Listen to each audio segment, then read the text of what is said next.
علیہ السلام سلیمان علیہ السلام کے دربار میں اکثر آیا کرتے تھے. تو ایک دن دربار میں آئے تو ایک آدمی کو بار بار دیکھ رہے, وہ گھبرا گیا. کسی کو ملک الموت دیکھے اس کی ویسی جان نکل جائے گی کہ یہ مجھے, اور وہ بھی بار بار دیکھے تو ویسے ہی ہوش اڑ جائیں گے. تو اس نے سلیمان علیہ السلام سے کہا کہ جی ملک الموت مجھے بار بار دیکھ رہے ہیں, آپ ایسا کریں مجھے تو ہندوستان پہنچا دیں. تو انہوں نے ایک جن سے کہا بھائی اس کو ہندوستان پہنچا دو, تو ہندوستان پہنچا دیا ان کو. تو بعد میں سلیمان علیہ السلام نے ملک الموت سے پوچھا کہ تم اس آدمی کو بار بار کیوں دیکھ رہے تھے؟ کہتے میں حیران ہو رہا تھا کہ اللہ نے مجھے کہا کہ اس کی جان ہندوستان میں نکالو, یہ یہاں کھڑا کیا کر رہا ہے. وما تدری نفس بأی ارض تموت, کسی نفس کو نہیں پتا اس کو اس کی موت کل کہاں آئے گی. یہ 5 چیزیں کوئی نہیں جانتا. اب ان 5 چیزوں کا براہ راست ہماری زندگی سے تعلق ہے. تو پھر یہ کیسی زندگی ہے, یہ کیسی دنیا ہے جس کے بارے میں کچھ بھی نہیں جانتا. تو اللہ رب العزت نے دنیا کا بننا بگڑنا یہ انسان کے ہاتھ میں نہیں رکھا, یہ انسان کے ہاتھ میں نہیں رکھا. اور اختیار کتنا دیا؟ ہم کہتے ہیں نا بھائی انسان کو اختیار ہے. بھائی اختیار کتنا دیا؟ اختیار اتنا دیا, کسی نے حضرت علی کرم اللہ وجہ سے پوچھا کہ حضرت یہ میرے پاس دنیا میں کتنا اختیار ہے؟ کہا ایک ٹانگ اٹھاؤ اپنی. تو اس نے اپنی ایک ٹانگ اٹھا لی. کہا جی دوسری اٹھاؤ. کہا جی وہ نہیں اٹھا سکتا. کہا بس اتنا اختیار ہے تیرے پاس, انسان کے پاس اتنا اختیار ہے. اور جو اختیار ہے وہ کیا ہے یہ جاننا بڑا ضروری ہے. انسان کے پاس کیا اختیار ہے؟ اللہ نے انسان وہ واحد مخلوق ہے پوری کائنات میں جو اپنی جان کے استعمال کو بھی جانتی ہے اور چیزوں کے استعمال کو بھی جانتی ہے. انسان کے علاوہ اور کسی مخلوق کو یہ نہیں پتا کہ میں نے اپنی جان کو کیسے استعمال کرنا ہے اور چیزوں کو کیسے استعمال کرنا ہے. گھوڑے کو نہیں پتا کہ میں نے اپنے آپ کو کس کام میں لگانا ہے اور میں نے بکری کا کیا استعمال کرنا ہے. بکری کو نہیں پتا کہ میں کس کام کے لیے دنیا میں آئی ہوں. اس کو کوئی آئیڈیا نہیں ہے کہ بلی کا میں نے کیا استعمال کرنا ہے.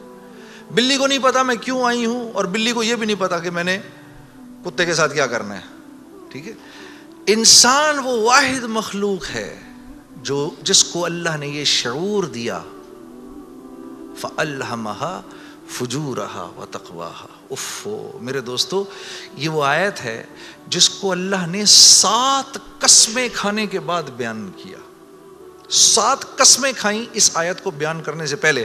جیسے میں کہوں میری بہن اللہ کی قسم, رسول کی قسم, قرآن کی قسم, تیرے باپ کی قسم, تیری ماں کی قسم, 6 قسمیں تو یہ کھائیں. پھر آخر میں فرمایا وَنَفْسٍ وَمَا سَوَّاهَا.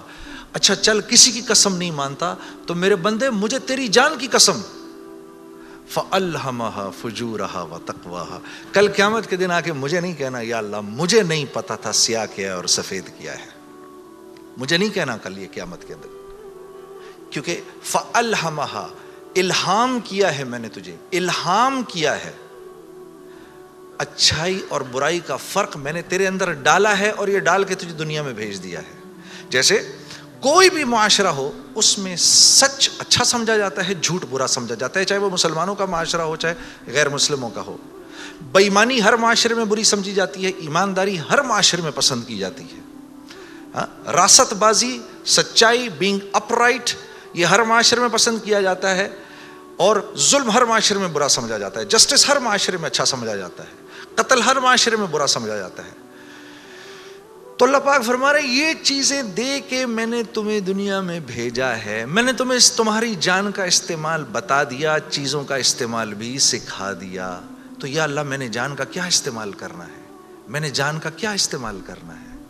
ہاں تو اللہ پاک فرما رہے قد افلح من زکاہا, تو نے اپنی جان کا تزکیہ کرنا ہے تو تو کامیاب ہو جائے گا. وَقَدْ خَابَ مَنْ دَسَّاهَا, اور اگر اپنے نفس کو تو نے کھلا چھوڑ دیا تو برباد ہو جائے گا. اب ان 2 باتوں پر علماء نے تفسیروں کی تفسیریں لکھ دی ہیں.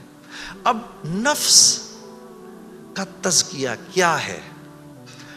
نفس کو ہر اس چیز سے روکنا جس کو اللہ نے منع کیا ہے, یہ نفس کا تزکیہ ہے. سامنے نامیرا عورت ہے, اب نہیں دیکھ سکتے اس کو.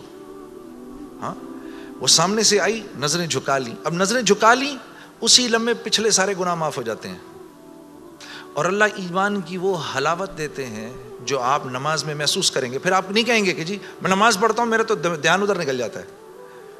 پھر آپ نہیں کہیں گے.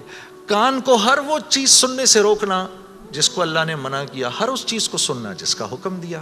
ہاتھ کو ہر اس جگہ استعمال کرنا جس کا حکم, ہر اس چیز سے روکنا جس سے منع کیا. تو نفس کا تزکیہ اللہ فرما رہے ہیں جب تم دیکھ دیکھ کر میری رعایت رکھ کے زندگی گزارو گے تو تم اس دنیا میں کامیاب ہو جاؤ گے. اور تمہیں کامیاب کون کرے گا؟ ہم کریں گے. تم خود کامیاب نہیں ہو سکتے. ہاں یہ موت کے بعد ہوگا. فرشتے اعلان کریں گے وَلَكُمْ فِيهَا مَا تَشْتَهِي أَنفُسُكُمْ. اب کیونکہ تم نے دنیا میں تو ویسے کر لیا جیسے اللہ نے چاہا, ٹھیک ہے, اللہ کی رضا پر راضی رہے, تو اب وَلَكُمْ فِيهَا مَا تَشْتَهِي, اب جو کچھ تم چاہ رہے ہو انفسکم وہ پورا ہوگا. کیوں؟ نزلا من غفور الرحیم, کیونکہ تم اب غفور الرحیم کے مہمان بننے والے ہو. تو اب جو چاہو گے پورا ہوگا. اب کہہ لو مجھے اتنے بڑے بڑے گھر چاہیے, مجھے اتنی اتنی بیویاں چاہیے, اتنی اتنی حوریں چاہیے. دنیا کی عورتیں کہہ دیں کہ مجھے اس کی شکل دوبارہ نہیں دیکھنی. ہاں جی, میں آ رہا تھا نا ادھر, تو اب میرے سفر میری بیوی تنگ آ گئی تھی. تو مجھے کہنے لگی کہ اب آپ کیا کر رہے ہیں؟ میں نے کہا عائشہ اتنا بڑا کام ہے, مجھے جانے دو. تم جنت میں میرے سے 500 سال پہلے نہیں جانا چاہتی؟ تو کہنے لگی وہاں بھی اکیلا ہی بھیجنا. تو پھر مزے ہی مزے ہیں. پھر جو آپ چاہیں گے وہ ہوگا. یہاں پابند کرنا ہے اپنے آپ کو اس دنیا میں, اور پابند کرنا اپنے آپ کو یہ سب سے مشکل کام ہے.